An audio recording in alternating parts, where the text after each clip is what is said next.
Hello students, welcome to Sri Rajlakshmi Royal Academy of Science Vita. थर्मोडायनामिक्सच्या या next लेक्चरमध्ये मी तुमचं सगळ्यांचं स्वागत करत आहे. लास्टच्या लेक्चरला आपण थर्मोडायनामिक्समध्ये states of system, state variables, state functions and path function यांचं आपण डिस्कशन केलेलं आहे. या लेक्चरमध्ये आपल्याला heat capacity, molar heat capacity, specific heat capacity काय आहे त्याची डेफिनेशन, फॉर्म्युलेज थोडंसं डिराईव्ह करायचं आहे. ओके, तर मग पहिल्यांदा आपण हीट कॅपॅसिटी बद्दल डिस्कस करूया. हेडिंग लिहा, हीट कॅपॅसिटी. याचा सिम्बॉल आहे कॅपिटल सी. आता फिजिक्स आणि केमिस्ट्री मध्ये जे काही सिम्बॉलिक रिप्रेझेंटेशन असेल हीट कॅपॅसिटीचं, स्पेसिफिक हीट कॅपॅसिटीचं, ते थोडंसं डिफरंट आहे. पण केमिस्ट्री मध्ये हीट कॅपॅसिटीचा सिम्बॉल काय आहे तर तो सी आहे. पहिल्यांदा आपण याची डेफिनेशन लिहूया. बघा, डेफिनेशन लिहा. The amount of heat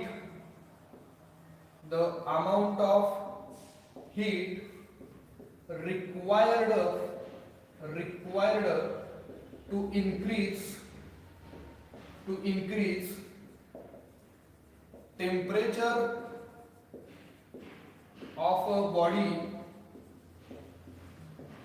by 1 degree Celsius. Okay, ही त्याची डेफिनेशन आहे. आता ऍक्च्युअली ह्या डेफिनेशनचा फील घेऊया, डेफिनेशन समजण्याचा प्रयत्न करूया. Amount of heat. आता हीट म्हणजे कोण आहे तर हीट म्हणजे एनर्जीचं एक फॉर्म आहे आणि ती एनर्जी आपल्याला गरजेची आहे. कशासाठी गरजेची आहे? Required to increase. काय करायचं आहे? इनक्रीज. टू इनक्रीज म्हणजे वाढवण्यासाठी. काय करण्यासाठी? वाढवण्यासाठी. काय वाढवण्यासाठी? टेम्परेचर. कुणाचं टेम्परेचर? Of a body. एका बॉडीचं किंवा तुम्ही सिस्टीम पण बनवू शकताय. किती डिग्री सेल्सिअस न? By 1 degree Celsius. हे खूप इम्पॉर्टंट आहे. म्हणजे आपल्याला काहीतरी हीट गरजेचे आहे की एका सिस्टीमचं जे काही टेम्परेचर असेल ते 1 डिग्री सेल्सिअस न इनक्रीज व्हायला पाहिजे. मग याचं एक्सप्लेनेशन कसं असेल आणि याचा फॉर्म्युला जो काही डिराईव्ह करणार आहे तो कसा असेल बघा. सुरुवातीला मी इथे एक सेंटेन्स लिहिणार आहे. बघा, हीट कॅपॅसिटी of किंवा असली heat capacity is independent of mass. जे काही सिस्टीमचा मास असेल त्याच्यावरती ती हीट कॅपॅसिटी डिपेंड नाही असं इथं लिहू शकत नाही आपण. म्हणजे काय करायचं बघा, heat capacity is independent of mass. हे जे काही लिहिलेलं सेंटेन्स आहे ते पहिल्यांदा करेक्ट आहे का रॉंग आहे हे आपण चेक करूया. बघा, एक सिस्टीम असेल म्हणजे ही एक बॉडी आहे आणि ही एक बॉडी आहे. ओके, ही जी पहिली बॉडी आहे याचं जे मास आहे ते आहे 50 ग्रॅम. ओके, आणि ही जी दुसरी बॉडी आहे ती आहे 100 ग्रॅम. म्हणजे सेम बॉडी, सेम सबस्टन्स पासून बनलेल्या दोन बॉडी आहेत. पहिल्याचा मास 50 ग्रॅम, दुसऱ्याचा मास 100 ग्रॅम. समजा याचं इनिशियल टेम्परेचर आहे 25 डिग्री सेल्सिअस आणि याचं सुद्धा इनिशियल टेम्परेचर आहे 25 डिग्री सेल्सिअस. आपल्याला काय करायचं आहे? टेम्परेचर, या सिस्टीमचं टेम्परेचर 1 डिग्रीने वाढवायचं आहे. म्हणजे हे टेम्परेचर T1 असेल तर फायनल टेम्परेचर काय व्हायला पाहिजे? 26 डिग्री सेल्सिअस. आणि याचं सुद्धा हे T1 असेल तर याचं फायनल टेम्परेचर काय व्हायला पाहिजे? 26 डिग्री सेल्सिअस. मग टेम्परेचर जर 1 डिग्री सेल्सिअस न वाढवायचं असेल, इन्क्रीज करायचं असेल तर आपण या सिस्टीमला काय करणार? हीट प्रोव्हाइड करणार. बघा, ही मी हीट प्रोव्हाइड केली आणि या हीटची जी काय क्वांटिटी असेल ती आपण जनरली जूल मध्ये सांगणार आहे. मग किती हीट आपल्याला या सिस्टीमसाठी गरजेचे आहे की जेणेकरून या सिस्टीमचं जे टेम्परेचर आहे ते 1 डिग्रीनं इन्क्रीज होईल हे बघूया.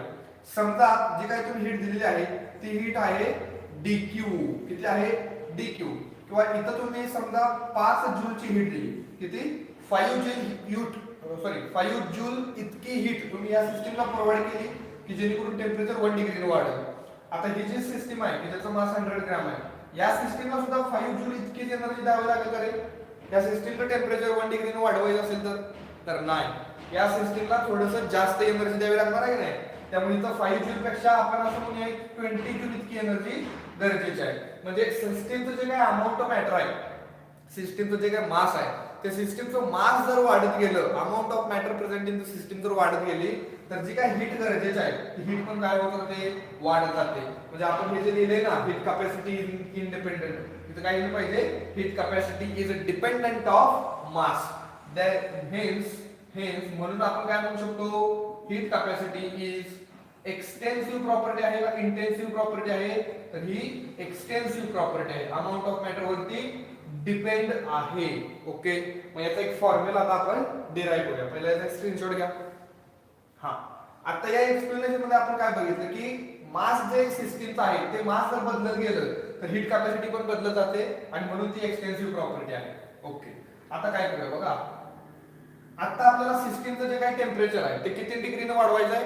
1 डिग्रीने वाढवायचं आहे. म्हणजे इनिशियल टेम्परेचर T1 जर 25 डिग्री असेल तर फायनल टेम्परेचर आपल्याला किती करायचं आहे?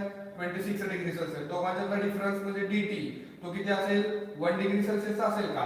मग 1 डिग्री सेल्सिअसचा हा जो काही टेम्परेचर मधला डिफरन्स आहे तो आणण्यासाठी आपण जी काही हीट देणार आहे त्यालाच तुम्ही म्हणायचं हीट कॅपॅसिटी. पण आता मी काय करतोय बघा, याच्यामध्ये थोडंसं एक वर्डिंगच्या रूपात काय लिहितोय बघा. heat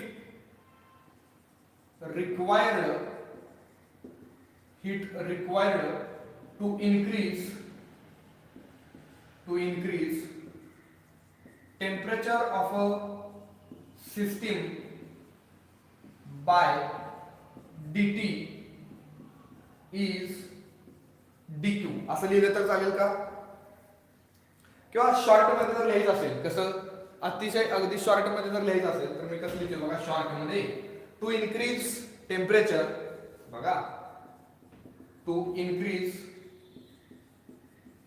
टेम्परेचर बाय dt, म्हणजे dt इतक्या टेम्परेचरनं आपल्याला काय करायचं आहे? इतक्या डिफरन्सनं टेम्परेचर जर वाढवायचं असेल तर हीट किती काय पाहिजे आपल्याला? हीट रिक्वायर्ड म्हणजे काय असेल? हीट रिक्वायर्ड काय असणार आहे? तर ती dq असेल. आणि आता आपण हीट कॅपॅसिटी मध्ये डेफिनेशन काय दिलंय तर 1 डिग्री सेल्सिअस हा टेम्परेचरचा डिफरन्स आपल्याला आणायचा आहे. मग इथं हा जो dt असेल तो 1 डिफरन्स असेल का? तर नाही, तो काही असू शकतो. therefore to increase temperature by 1 degree Celsius, हे खूप महत्त्वाचं आहे. आता dt च्या ठिकाणी किती घेतलं मी? 1 डिग्री सेल्सिअस. हीट रिक्वायर्ड किती असेल सांगा बरं? Heat required is equal to, बघा, dt इतकं डिफरन्स जर आणायचं असेल त्या सिस्टीमच्या टेम्परेचर मध्ये तर dq इतकी हीट गरजेची आहे. जर 1 डिग्रीचा डिफरन्स आणायचा असेल तर किती हीट गरजेची आहे? व्हेरी गुड, किती? dq upon dt. आणि 1 डिग्री सेल्सिअसचा जर डिफरन्स आला त्या सिस्टीमच्या टेम्परेचर मध्ये तर जी काही हीट असते त्या हीटला तुम्ही काय म्हणता? Heat capacity. देअरफॉर हीट कॅपॅसिटीचा फॉर्म्युला काय होईल बघा. हीट कॅपॅसिटी ब्रॅकेट म्हणजे symbol c is equal to काय होणार? dq upon dt. देअरफॉर मी एवढं शॉर्ट लिहितो, c is equal to dq upon dt. Okay का? Very good. आता जेव्हा आपण न्यूमेरिकल प्रॉब्लेम जेव्हा सॉल्व्ह करणार आहे तेव्हा तुम्हाला हीट कॅपॅसिटीची व्हॅल्यू दिली जाते, टेम्परेचर मधला डिफरन्स पण दिला जातोय आणि काय विचारलं जाते? किती हीट तुम्ही सप्लाय केली त्या सिस्टीमला किंवा त्या सिस्टीमने किती हीट एक्सचेंज केली असेल की जेणेकरून त्या सिस्टीमच्या टेम्परेचर मधला डिफरन्स dt इतका येईल. मग असं तुम्हाला क्वेश्चन विचारला जातोय. मग याच्यामध्ये मी काय लिहिणार बघा. आता by knowing value of heat capacity we can calculate, बघा, बाय नोइंग व्हॅल्यू ऑफ कोणाची? By knowing value of c म्हणजे heat capacity we can calculate काय? dq that is असं म्हणलं तर चालेल का? that is heat exchanged by the system. आता डेफिनेशन मध्ये मी काय लिहिलंय बघा. हीट कॅपॅसिटीच्या डेफिनेशन मध्ये असलेलं आहे की the amount of heat required to increase. असं काय नाही की इनक्रीजच, तिथं त्या सिस्टीमचं जे काय टेम्परेचर आहे ते 1 डिग्री सेल्सिअस न जरी तुम्ही डिक्रीज केलं तरी सुद्धा जी काही हीट एक्सचेंज झाली असेल त्या हीटला तुम्ही म्हणायचं ती हीट कॅपॅसिटी आहे. म्हणजे बघा, जर 1 डिग्री सेल्सिअस न इनक्रीज होत असेल, काय होत असेल? इनक्रीज होत असेल तर तुम्ही कसं म्हणायचं? टेम्परेचर, त्या सिस्टीमचं टेम्परेचर 1 डिग्रीने कसं इनक्रीज झालं असेल? म्हणजे आफ्टर सप्लाइंग हीट, बरोबर का? आफ्टर सप्लाइंग हीट फ्रॉम कुठून? From surrounding to system. म्हणजे आपण, हे सराउंडिंग सध्या तर आपण आहे आणि या सराउंडिंगला सिस्टीमला जर हीट प्रोव्हाइड केली आणि तर काय होणार? जर हीट प्रोव्हाइड केली तर 1 डिग्रीने टेम्परेचर इनक्रीज होणार. आता 1 डिग्री सेल्सिअसने टेम्परेचर डिक्रीज झालं त्या सिस्टीमचं जे काही टेम्परेचर होतं इनिशियल टेम्परेचर त्याच्यामध्ये 1 डिग्रीचा डिक्रीमेंट आली, रिड्यूस झालं टेम्परेचर. कसं होईल? आफ्टर इथं सप्लाय म्हणा का releasing, very good, after releasing heat from, कुठून कुठे रिलीज झाले असेल? फ्रॉम सिस्टीम टू सराउंडिंग, बरोबर का? म्हणजे बघा, जर त्या सिस्टीमच्या टेम्परेचर मध्ये 1 डिग्रीनं जर इन्क्रीमेंट आणायची असेल, काय आणायची असेल? इन्क्रीमेंट, तर surrounding to system heat provide केली जाते. जर त्या सिस्टीमच्या टेम्परेचर मध्ये 1 डिग्रीनं डिक्रीमेंट आणायची असेल तर त्या सिस्टीमनं काय केलं जाते? हीट रिलीज केली जाते. म्हणजे जे काही सप्लाय आहे, हे जे काही रिलीज आहे, या दोघांना एकत्रितपणे आपण एक शब्द वापरला, कुठला? एक्सचेंज्ड. एक्सचेंज्ड म्हणजे कधी कधी आपण सप्लाय पण म्हणू शकतो, कधी कधी आपण रिलीजिंग पण म्हणू शकतो. मग आपल्याला हीट कॅपॅसिटी फॉर्म्युला काय असेल? C dQ upon dt. याच्यामध्ये याचं जर घेतले युनिट जर बघायचं झालं तर युनिट काय असेल? dQ म्हणजे हीटचं युनिट काय? जूल डिवाइडेड बाय टेम्परेचरचं SI युनिट केल्विन, म्हणजे जूल पर केल्विन हे तुमचं काय असणार आहे? हीट कॅपॅसिटीचं SI युनिट असणार आहे. आता तुम्हाला ह्या हीट कॅपॅसिटीची व्हॅल्यू दिलेली असते, dt ची व्हॅल्यू पण दिली असते. तुम्हाला काय कॅल्क्युलेट करा? dQ म्हणजे काय? dQ म्हणजे heat exchanged by the system. मग त्याची व्हॅल्यू तुम्ही कशी कॅल्क्युलेट करणार? Therefore dQ C dt. ह्या इक्वेशनच्या मदतीने तुम्ही काय करणार? Heat exchanged by the system. आता याच्यामध्ये जर dQ म्हणजे काय? हे dQ म्हणजे स्मॉल व्हॅल्यू ऑफ हीट आहे. काय असणार आहे? Small value of heat. आता work and heat are the path function का स्टेट फंक्शन? Very good. ते दोघं कोण असणार आहेत? Path function. जर हे दोघं पाथ फंक्शन असतील तर त्यांच्यामध्ये आपण स्मॉल व्हॅल्यू सांगतो का स्मॉल चेंज सांगतो? Very good. काय सांगतो? स्मॉल व्हॅल्यू मध्ये सांगतो. मग ओव्हरऑल व्हॅल्यू पाहिजे असेल तर ओव्हरऑल व्हॅल्यू पाहिजे असेल तर काय करणार? Integration of dq integration of c dt. Integration घेतलं म्हणजे काय? आपण सगळ्यांचे काय करणार? एडिशन घेणार आहे, बरोबर का?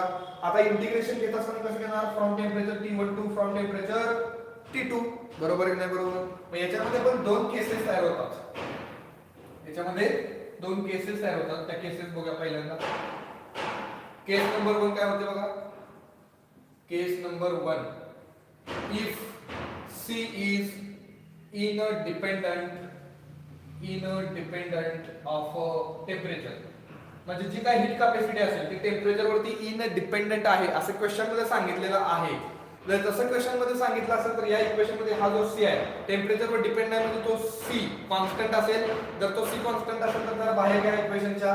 देयरफॉर इंटिग्रेशन ऑफ dq म्हणजे ओव्हरऑल व्हॅल्यू मिळणार q, ते आपण रिप्रेझेंट करूया, is equal to integration of C ला बाहेर घेतलं आणि तर T1 टू T2 आणि तर काय असेल dt. तर हे पुट केलं तर q इज इक्वल टू काय येणार आहे? C delta T. Overall change आला. हा टेम्परेचर एक स्टेट फंक्शन आहे का पाथ फंक्शन आहे? व्हेरी गुड, स्टेट फंक्शन आहे. स्टेट फंक्शन मध्ये काय येणार? Overall change. Therefore q is equal to काय सांगणार? C into bracket T2 minus T1. हा T2 मायनस T1 का? कारण स्टेट फंक्शन मध्ये जो काही चेंज असतो तो final state minus initial state असा आपण दाखवला जातो. मग हे सुद्धा इक्वेशन आपल्यासाठी महत्त्वाचं आहे. q is equal to C into T2 minus T1. पण जर आपली केस नंबर 2 आता जर ऑब्झर्व केली, विचारात घेतली तर ती केस काय असेल बघा? Case number 2, if C is dependent on temperature. जर ते C या टेम्परेचरवर डिपेंड असेल तर देयरफॉर इंटिग्रेशन ऑफ dq काय होणार? q is equal to integration of T1 to T2 C into dt. तर C ची आहे ती व्हॅल्यू तुम्हाला मग पुट करावी लागणार आणि मग इंटिग्रेशन सॉल्व्ह करावं लागणार आपल्याला. मग 12वी मध्ये इंटिग्रेशनचे जे फॉर्म्युले असतात ते फॉर्म्युले इथे वापरायचे आणि या इक्वेशनच्या मदतीने हे सगळं फॉर्म्युला आपल्याला सॉल्व्ह करावा लागेल. जर C इनडिपेंडंट असेल तर इक्वेशन कसं आहे? q is equal to C T2 minus T1. आणि जर C टेम्परेचर डिपेंड असेल तर इक्वेशन मध्ये C कॉन्स्टंट नाही, त्याला तुम्ही बाहेर घेऊ शकत नाही. Okay, right down. हा, आता हीट कॅपॅसिटीची डेफिनेशन बघितलं, फॉर्म्युलेज बघितले, युनिट्स बघितलं. याच्यानंतर अजून एक कन्सेप्ट आहे आपल्याला, ती म्हणजे कुठली बघा? Specific heat capacity.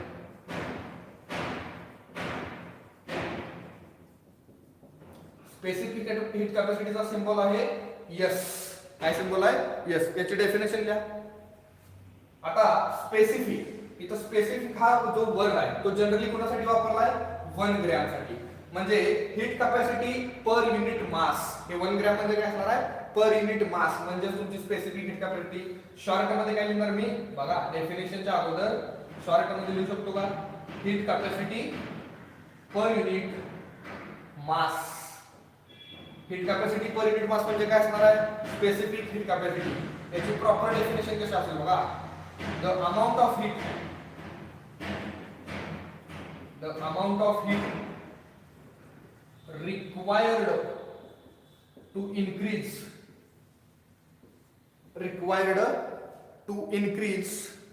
temperature of 1 gram, temperature of 1 gram substance, 1 gram substance by 1 degree Celsius is called specific heat capacity. म्हणजे काय, आपल्याकडे एक सिस्टीम होती याच्या अगोदर आणि ही एक मोठी सिस्टीम होती, सेम मटेरियलची सिस्टीम आहे. याचं जे मास आहे ते आपण किती घेतलंय, 50 ग्रॅम. याचं सुद्धा मास किती आहे, सॉरी याचं 100 ग्रॅम घेतलंय. आणि या 50 ग्रॅम मधून आपण थोडंसं मास बाजूला घेणार आहे. किती मास बाजूला घेणार आहे, तर 1 ग्रॅम. आणि यातलं पण मास आपण किती घेणार आहे बाजूला, 1 ग्रॅम. बरोबर, म्हणजे या सिस्टीम मध्ये हा जो एवढा पीस दिसतोय, हा एवढा पीस म्हणजे 1 ग्रॅमचा आहे. आणि ह्या सिस्टीम मध्ये सुद्धा हा एवढा जो पीस आहे याचं मास किती असणार आहे, 1 ग्रॅम. म्हणजे एवढ्याच पार्टचं मास बघा, ह्या 1 ग्रॅम नावाचा जो काही पीस आहे ना, हा असे किती पीस असतील, मग इथं 100 पीस असतील आणि इथं किती असतील, 50. आता हा जो 1 ग्रॅमचा पीस आहे आणि इथं पण हा जो 1 ग्रॅमचा पीस आहे, या 1 ग्रॅम पीसचं जे काही मास आहे 1 ग्रॅम, त्याचं जे काही टेम्परेचर आहे ते टेम्परेचर तुम्हाला 1 डिग्रीनं वाढवायचं आहे किंवा ते टेम्परेचर 1 डिग्रीनं कमी करायचं आहे. त्याच्यासाठी जे काही हीटची गरज आहे त्या हीटला आपण काय म्हणायचं, specific heat capacity. I hope तुम्हाला हे समजत असेल. याचा फॉर्म्युला डिराइव्ह करायला पाहिजे का, ओके. याचा फॉर्म्युला काय असेल बघा, फॉर m ग्रॅम मास, जर m ग्रॅम मास असेल तर तिथं हीट किती गरजेची आहे बघा, टू इन्क्रीज टेम्परेचर असले तुम्ही, to increase temperature by dt, heat required किती असणार आहे, dq असणार आहे. ओके, हीट रिक्वायर्ड किती आली, dq. देयरफॉर 1 ग्रॅम साठी किती आली सांगा, 1 ग्रॅम ऑफ मास साठी किती असणार, 1 ग्रॅम ऑफ साठी हे बघा, जर m ग्रॅम मास असेल तर त्या सिस्टीमचं टेम्परेचर जर तुम्हाला 1 डिग्रीने वाढवायचं असेल तर हीटची गरज किती आपल्याला, तर हीटची गरज आहे dq/dt डिवाइडेड बाय परत हे m होणार. म्हणजे आता जर शॉर्ट मध्ये अगदी व्यवस्थित सांगायचं असेल तर बघा हे कसं असेल. शॉर्ट मध्ये स्पेसिफिक हीट कॅपॅसिटी आपण काय सांगितलंय, specific heat capacity per unit mass, म्हणजे त्याचा सिम्बॉल S. हीट कॅपॅसिटी कशा सांगतो आपण, C मध्ये, पर युनिट मास म्हणजे divided by m. So this is the formula of heat capacity. अतिशय सिंपल मध्ये करा, काय केलं बघा, हीट कॅपॅसिटी म्हणजे C, पर युनिट मास म्हणजे काय, m. बट आता आपण C बरोबर काय लिहिलंय, dq/dt. ते इथं पुट केलं तर काय होणार, dq/dt into m झाला का फॉर्म्युला. याच्यामध्ये परत याचा युनिट जर बघितलं तर हे dq कशात असणार, जूल मध्ये, dt केल्विन आणि हे मास किलोग्राम. याचा युनिट पुट केलं तर कमी, याचं युनिट काय, जूल पर केल्विन पर किलोग्राम.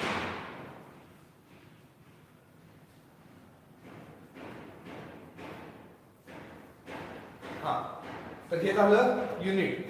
आता युनिट नंतर काय करू शकतो बघा, जसं मगाशी आपण हीट कॅपॅसिटीच्या फॉर्म्युलामध्ये जर आपल्याला हीट कॅपॅसिटी दिली असेल तर आपण हीट एक्सचेंजरची व्हॅल्यू कॅल्क्युलेट करू शकतो की नाही.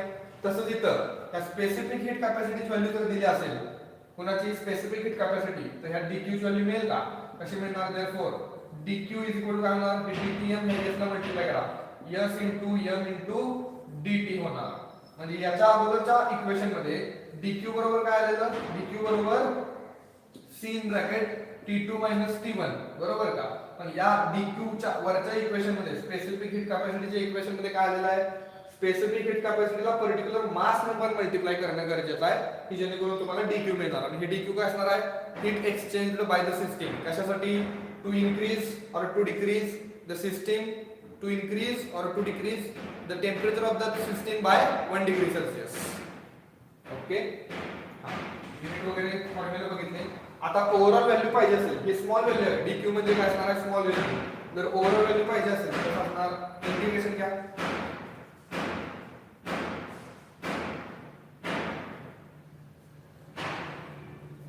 एकच मिनिट. इंटिग्रेशन ऑफ dq बरोबर काय, integration of s m dt. हे s आणि m तर कॉन्स्टंट आहे, dt ला मग दोघांना बाहेर घ्या. Integration of dq is equal to काय, s m into integration of dt. Integration of dq म्हणजे काय होणार, overall q is equal to हे s m आणि ते काय होणार t2 मायनस t1. आला का formula. q is equal to काय फॉर्म्युलाला, sm t2 minus t1. Okay, लिहून घ्या.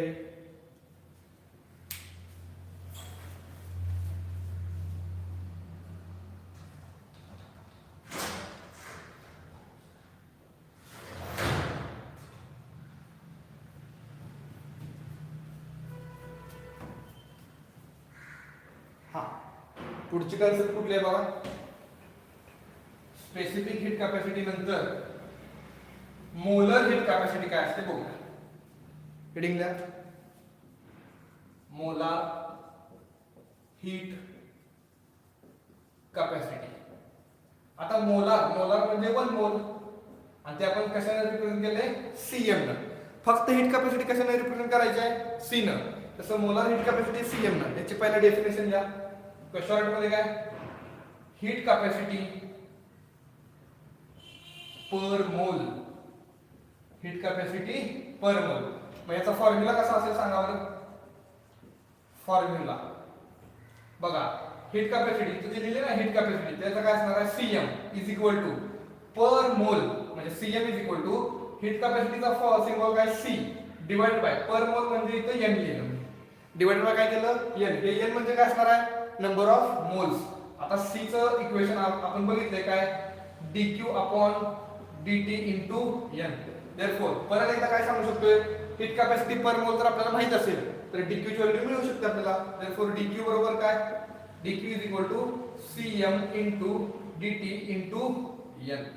ओव्हरऑल व्हॅल्यू पाहिजे असेल तर काय करूया, integration of dq is equal to integration of n घेतला आधी cm आणि इथं dt. मग काम करूया, n आणि cm ला बाहेर घ्या. इंटिग्रेशन ऑफ dq चं ओव्हरऑल व्हॅल्यू काय आली, dq इज इक्वल टू इथे कसं होणार, n into cm integration of dt म्हणजे t2 मायनस t1. जर तुम्ही इथे लिमिट वगैरे ठेवले तर t1 टू t2 म्हणजे परत एक फॉर्म्युला काय आला, ncm t2 मायनस t1. याचं युनिट काय असेल बघा, हे जूल आहे, टेम्परेचर मध्ये केल्विन, हे मोल. ओके, म्हणजे युनिट काय, जूल पर केल्विन पर मोल. ऐकलंय कुठं, जूल पर केल्विन पर मोल. जेव्हा आपण गॅस कॉन्स्टंटची व्हॅल्यू सांगत होतो तेव्हा तिथे त्याचं युनिट बघायला भेटत होतं बघा, हीट कॅपॅसिटी पर मोल. ओके, युनिट वगैरे झालं तर याच्यावरती क्वेश्चन आपण करूया म्हणजे तुम्हाला अजून याची आयडिया क्लिअर होईल. एक क्वेश्चन लिहून घ्या. काय क्वेश्चन आहे बघा, molar heat capacity, molar heat capacity ज्याचा सिंबल आहे cm. Okay, of a gas is किती आहे, 5 जूल म्हणजे 5 युनिट काय आत्ताच बघितलं, जूल पर केल्विन पर मोल, फुल स्टॉप. इफ टेम्परेचर ऑफ 2 मोल गॅस, इफ टेम्परेचर ऑफ 2 मोल गॅस, 2 मोल गॅस आहे, इफ टेम्परेचर ऑफ 2 मोल gas is increased by 20 degree Celsius, then how much heat is supplied, then how much heat is supplied. तर त्या आपण सिस्टमला किती हीट सप्लाय केली असेल असा एक क्वेश्चन आहे. पहिला गिवन मध्ये काय काय लिहिलं सांगा, काय काय दिले आपल्याला.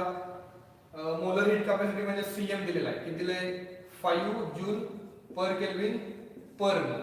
Okay, temperature, if temperature of 2 मोल गॅस म्हणजे नंबर ऑफ मोल दिले 2 मोल, increased by असा कुठं वर दिसला तर त्याच्या ठिकाणी बिंदू असं डेल्टा टी लिहा. डेल्टा टी किती आहे, 20 डिग्री सेल्सिअस. कारण हे इनिशियल किंवा फायनल टेम्परेचर नाही, ते इन्क्रीज झालेलं टेम्परेचर आहे म्हणजे तो डिफरन्स दिलाय तुम्हाला actually 20 degree Celsius. How much heat is supplied म्हणजे टू फाइंड, काय असेल टू फाइंड किती हीट सप्लाय केलेली आहे म्हणजे ती असेल dq is equal to question mark. याचं सोल्युशन कसं असेल आताच फॉर्म्युला बघितलाय. dq is equal to mcm bracket मध्ये काय डेल्टा t म्हणजे t2 मायनस t1 ठेवा व्हॅल्यू. n म्हणजे 2 cm जे आहे 5 into 20 म्हणजे किती झालं 200. ओके आणि हे काय असणार आहे जूल म्हणजे dq how many heat how much amount of heat is supplied तर 200 joule amount of heat is supplied. Write down. Okay आता हे लिहून घेतल्यानंतर जे काय मोलर हीट कॅपॅसिटी असते त्या मोलर हीट कॅपॅसिटीचे परत दोन क्लास पडतात बघा. मोलर हीट कॅपॅसिटी परत किती दोन टाइप म्हणजे हे जे सीएम आहे याचे दोन टाइप. सीएम म्हणजे चीफ मिनिस्टर नाही. मोलर हीट कॅपॅसिटी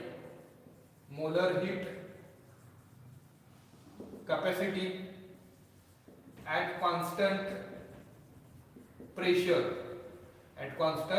प्रेशर की ज्याचा सिंबल आहे Cp आणि दुसरा काय असणार आहे molar heat capacity at constant volume की ज्याचा सिंबल Cv. इथे आपण फॉर्म्युला लिहूया पहिला dq बरोबर NCM डेल्टा t असली आहे शॉर्ट मध्ये. ठीक आहे कारण इथं d वापरले मी तर डेल्टाच्या ठिकाणी d वापरा. हा तर आता काय करूया molar heat capacity at constant pressure म्हणजे सिस्टीमचा जो काही प्रेशर आहे तो कॉन्स्टंट असताना जे काही हीटचं एक्सचेंज होणार आहे त्याला तुम्ही Cp ने रिप्रेझेंट करा आणि सिस्टीमचं व्हॉल्यूम कॉन्स्टंट असताना जे काही हीटचं एक्सचेंज होणार आहे त्याला तुम्ही Cv ने रिप्रेझेंट करा. ओके मग फॉर्म्युला कसा येईल बघा. देअरफॉर dq चा formula dq is equal to NCM dt आणि याचं इंटिग्रेशन घेतलं तर काय होणार q is equal to NCM इथं काय होणार डेल्टा t म्हणजे काय ब्रॅकेट मध्ये t2 मायनस t1 असं लिहूया. ठीक आहे मग qp p का कारण प्रेशर कॉन्स्टंट आहे कॉन्स्टंट प्रेशरला q च्या ठिकाणी होणार qp इज इक्वल टू इथं NCM च्या ठिकाणी काय Cp होणार आणि ब्रॅकेट मध्ये काय t2 minus t1. Very good. आता इकडे या molar heat capacity at constant volume म्हणजे परत इंटिग्रेशन जर घेतलं तर असं direct q is equal to NCM bracket मध्ये t2 minus t1 constant volume मध्ये qv is equal to NCM च्या ठिकाणी Cv आणि t2 मायनस t1. ओके तर हे दोन फॉर्म्युले तुम्ही लक्षात ठेवा. आता हे झाल्यानंतर लिहून बघा काही नोटचे पॉइंट मी तुम्हाला लिहून देणार आहे. Cp आणि Cv कसं कॅल्क्युलेट करायचं असतं याच्यासाठी एक कन्सेप्ट आहे की ज्याला आपण डिग्री ऑफ फ्रीडम नावाने ओळखतो. त्याच्यामध्ये आपण ते जाऊन बघणार आहे की Cp आणि Cv कसं कॅल्क्युलेट केलं जातंय. नोट मध्ये पहिला पॉइंट लिहा. नोट पहिला फॉर 1 मोल गॅस जर गॅस 1 मोल असेल तर Cp minus Cv is equal to R हे एक इक्वेशन आपल्याला बघायला भेटते. याला तुम्ही मेयर्स रिलेशन पण म्हणता. काय म्हणता मेयर्स रिलेशन कधी 1 मोल गॅससाठी. Therefore for n mole gas काय असणार for n mole gas Cp minus Cv is equal to n into R. Okay 1 मोलचं जे इक्वेशन आहे Cv जर पलीड घेतलं Cp बरोबर असं म्हणलं की नाही R प्लस Cv. म्हणजे Cp Cv कसं कॅल्क्युलेट करायचं तुम्हाला आता सांगितलं मी की डिग्री ऑफ फ्रीडम नावाचे कन्सेप्ट आहे त्या कन्सेप्टच्या मदतीने आपण ते करू शकतोय. ओके दुसरी नोट बघा. आता Cp आणि Cv चा रेशो तो आपल्याला मिळणार आहे गामा. काय मिळणार आहे गामा. गामा म्हणजे काय Cp डिवाइडेड बाय Cv. कळलं का नाही कळलं म्हणजे या रेशोला असं पण म्हणतात काय specific heat ratio. Okay molar म्हणजे आपण अमाउंट फिक्स ठेवलेले आहे 1 मोल अमाउंट ही फिक्स आहे म्हणून त्याला स्पेसिफिक म्हणतात. आणि Cp म्हणजे molar heat capacity at constant pressure आणि Cv molar heat capacity at constant volume दोघांचा रेशो हा तुम्हाला गामा म्हणजे गामाची व्हॅल्यू मिळणार आहे. याच्यामध्ये Cp बरोबर इक्वेशन आता मिळाले R प्लस Cv जर तिथे पुट केलं तर इक्वेशन कसं होईल R प्लस Cv किंवा असली जरा मी Cv plus R divided by Cv. Cv जर इंडिव्हिज्युअल मल्टिप्लाय केलं तर कसं होईल Cv divided by Cv plus R upon Cv हे कॅन्सल झालं 1 राहील बघा. म्हणजे therefore gamma is equal to 1 plus R upon Cv बरोबर. याच्यामध्ये मग काय करा हे 1 इकडे आलं तर मायनस होणार. Therefore gamma minus 1 is equal to R upon Cv. मग Cv बरोबर काय therefore CV is equal to R upon gamma minus 1. हे इक्वेशन जे आता मिळवले ना आपण, या इक्वेशनला सगळ्यांनी नमस्कार करा. याच्यावरती जेईला आणि नीटला न्यूमेरिकल प्रॉब्लेम आहेत. बघा आजच्या लेक्चर मध्ये जे काय तुम्हाला शिकवलंय, हीट कॅपॅसिटी असेल, स्पेसिफिक हीट कॅपॅसिटी असेल, मोलर हीट कॅपॅसिटी असेल, याचा कुठलाही पार्ट महाराष्ट्र स्टेट बोर्ड मध्ये नाही. याच्यावरती जेईला आणि नीटला खूप एमसीक्यू आहेत. आय होप तुम्हाला हे समजलं असेल. ठीक आहे, तर नेक्स्ट लेक्चर मध्ये मग हे सीपी आणि सीव्ही कसं कॅल्क्युलेट करायचं असतं ते नेक्स्ट लेक्चरला आपण बघूया. तोपर्यंत जय हिंद, जय महाराष्ट्र.